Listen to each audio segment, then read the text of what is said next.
America की एक company Bharat के स्टॉक मार्केट को लगातार 2 सालों से भी ज़्यादा मैनिपुलेट करती है और आपके और मेरे जैसे छोटे इन्वेस्टर के 34,000 करोड़ रुपए उड़ा लेती है। आज के वीडियो में हम जानेंगे कि ये चेन स्ट्रीट कौन है, क्या करती है और ये जो सारा स्कैम है वो कैसे हुआ, और आगे हम जानेंगे कि इंडियन स्टॉक मार्केट पर इसका क्या इफ़ेक्ट पड़ेगा और भी बहुत सारी जो चीज़ें होंगी वो मैं आपको बताऊंगा। अब ये 34,000 करोड़ के स्कैम से आप डायरेक्टली या फिर इनडायरेक्टली जुड़े हुए हो तो इस वीडियो को पूरा देखना। तो चलिए पूरे के पूरे स्कैम को लेट्स ब्रेक इट डाउन करते हैं। हमारा सबसे पहला क्वेश्चन आता है कि चेन स्ट्रीट है क्या और कहाँ की कंपनी है और क्या करती है। आपने शायद चेन स्ट्रीट के बारे में कभी नहीं सुना होगा, लेकिन अगर इंट्रोड्यूस करना है तो एक बार ज़रा ये बातें सुनो। चेन स्ट्रीट का पिछले साल का ट्रेड भारत की जीडीपी से भी ज़्यादा था। उनका पिछले साल का ट्रेड करीब करीब 17 ट्रिलियन डॉलर का था।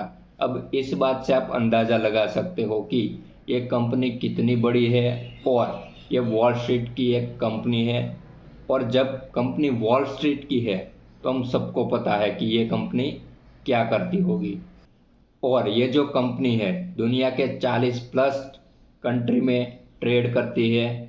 अब आप सभी के मन में एक क्वेश्चन आएगा कि 17 ट्रिलियन डॉलर, इतने सारे ट्रेड, पैसे, ये सारी चीज़ें मैनेज कैसे होती होगी। तो देखिए, जितनी भी बड़ी बड़ी फर्म होती है या फिर बड़े बड़े इन्वेस्टर होते हैं उनके पास अपना एक एल्गोरिदम और सेटअप होता है जो कि भाई ऑटोमेटिकली वर्क करता है। अब यहाँ पर एक एग्जाम्पल के तौर पर हम देखेंगे। देखो, हमें जब भी कोई स्टॉक बाय करना है या फिर कोई ऑप्शन लेना है तो हम बाय पे क्लिक करते हैं, लेकिन इनके जो सॉफ्टवेयर और एल्गोरिदम होते हैं वो आपके जो बाय बटन है उसके दबाने से पहले वो ट्रेड भी ले लेंगे और उसमें से प्रॉफिट करके एग्जिट भी कर लेंगे। ये सारी चीज़ें मिली या फिर माइक्रो सेकेंड में होती है। अब आपको लगेगा कि यार ये सारी चीज़ें तो इलीगल है, यानी कि एक एल्गोरिदम कंप्यूटर से ट्रेड करना तो इलीगल हुआ ना।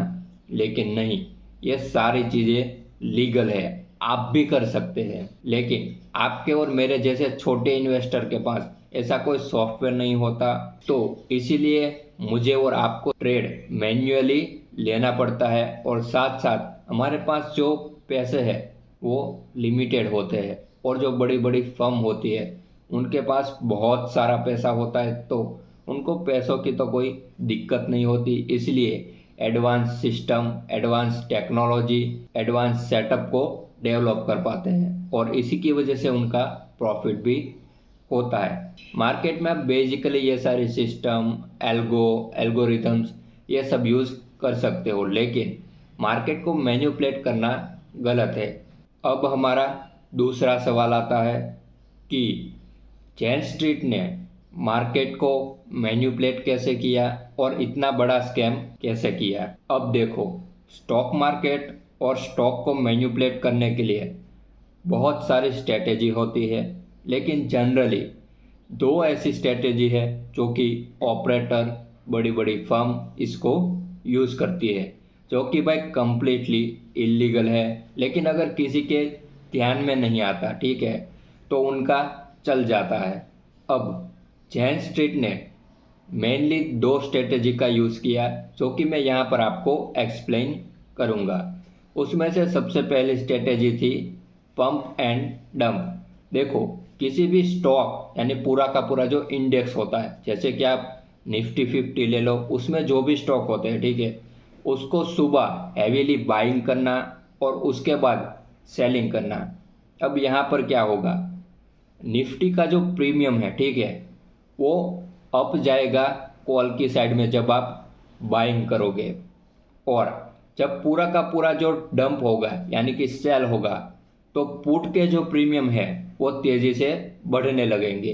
अब यहाँ पर ये लोग क्या करते हैं, पहले जो है कॉल के प्रीमियम बढ़ाते हैं और पुट के जो प्रीमियम है वो कम हो जाते हैं और वहाँ पर हैवीली ट्रेड लेते हैं। अब आफ्टरनून में ये लोग डंप कर देते हैं, ठीक है। तो उसकी वजह से क्या होता है, उनका जो पुट का प्रीमियम है वो भाई सडनली एक स्पाइक आ जाता है और उसमें वो प्रॉफिट लेके निकल जाते हैं। तो अब सवाल ये है कि अब देखो उन्होंने सुबह बाय किया था तो उनका लॉस भी तो हुआ होगा, तो ये लॉस का जो रेशियो है वो बहुत ही कम होता है। अगर मान लो कि उनको एक ट्रेड में 200 करोड़ का लॉस हुआ मार्केट को ऊपर ले जाने के लिए, तो सामने उनका प्रॉफिट 800 से 900 करोड़ हो सकता है, ठीक है। तो 800 से 900 करोड़ पाने के लिए अगर 200 करोड़ गंवाने पड़े तो ये बहुत ही आसान होता है। अब जैन स्ट्रीट ने दूसरी जो स्ट्रेटेजी का यूज़ किया वो बहुत ही रिस्की होती है और बड़ी बड़ी फर्म भी इसको यूज़ करने से पहले 1000 बार सोचती है। अब देखिए यहाँ पर एक इंटरव्यू मैंने देखा था जिसमें जो रिपोर्टर्स थे, ठीक है, वो जैन स्ट्रीट को पूछ रहे थे कि भाई बाकी सारी जो फर्म है वो इतना कम प्रॉफिट करती है और आपके पास ऐसा क्या है कि आप इतना ज़्यादा प्रॉफिट करते हो। तो उनका जवाब था कि हमारे पास कुछ एडवांस सिस्टम है और हमारी अपनी स्ट्रेटेजी है, जो कि भाई आपको और मुझे पता है कि वो झूठ है। रियलिटी में तो उनका प्रॉफिट मार्केट को मैनिपुलेट करके आता था।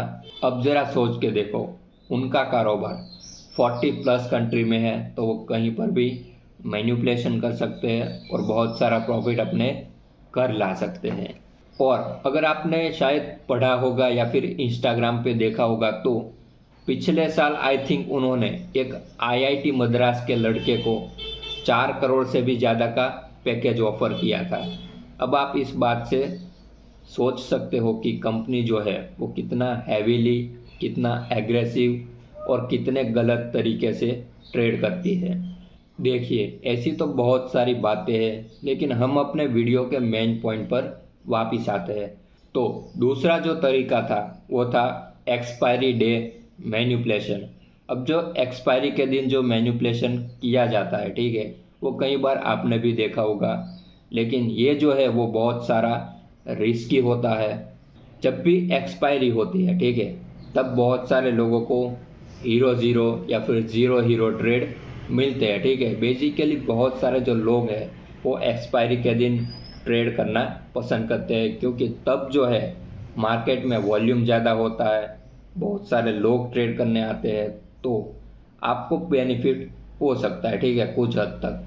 तो जैन स्ट्रीट क्या करता था, मार्केट के जो लास्ट घंटे हैं, ठीक है, यानी कि 3 बजे के बाद, 2 बजे के बाद ऑप्शन में हैवीली ट्रेड करना स्टार्ट कर देते हैं। यानी कि एक बार ज़रा सोच के देखो, अभी पुट का जो प्रीमियम है करीब करीब 1 रुपये के आसपास है, लेकिन उन्होंने लास्ट घंटे में इतना हैवीली ट्रेड किया है कि पुट के प्रीमियम इतना ज़्यादा बढ़ जाएंगे, 200%, 300%। आपने रिसेंटली ही देखा होगा कि आई थिंक जो 1-2 रुपये का पुट का प्रीमियम था वो 1 मंथ पहले करीब 90 रुपये का हो गया था। कितना? 90 रुपये का। इतना बड़ा स्पाइक आया था और तब मैं सिस्टम पे बैठा हुआ था, इसलिए मुझे याद है।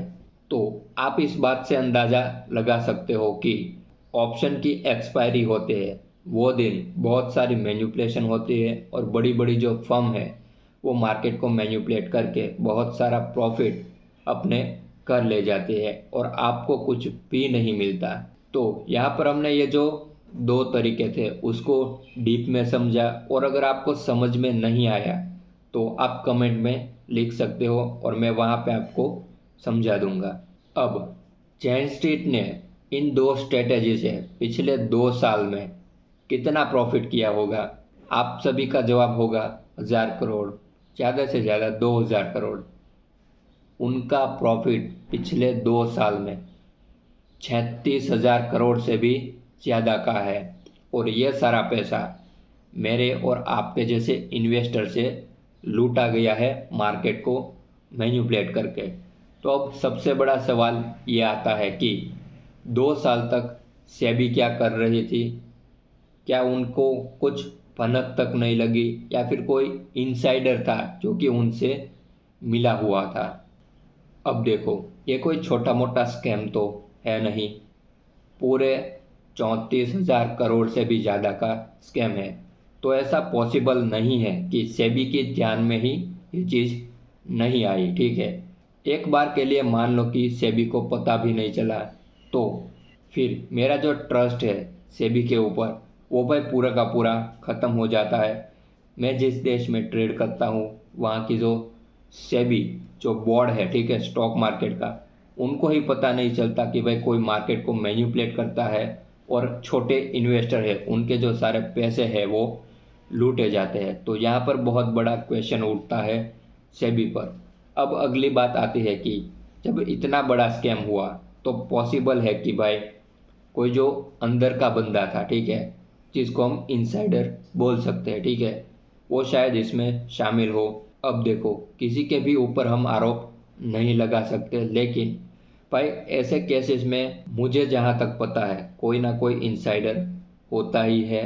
और जब बात 34,000 करोड़ की है तो हम सभी को पता है इतनी बड़ी फर्म है, उनका कुछ बिगड़ने वाला नहीं है।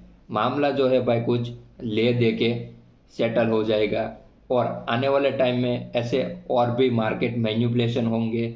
आपके और मेरे जैसे छोटे इन्वेस्टर है वो पीसते रहेंगे, उनका लॉस होता रहेगा। इसलिए मेरी एडवाइस है कि आप लॉन्ग टर्म इन्वेस्टमेंट करो। अभी तक सेबी ने सिर्फ चेन स्ट्रीट के करीब 4,000 करोड़ को सीज किया है और उनको 21 दिन का टाइम दिया है, और इसके जवाब में चेन स्ट्रीट ने कहा है कि हमारा सारा का सारा प्रॉफिट लीगल है।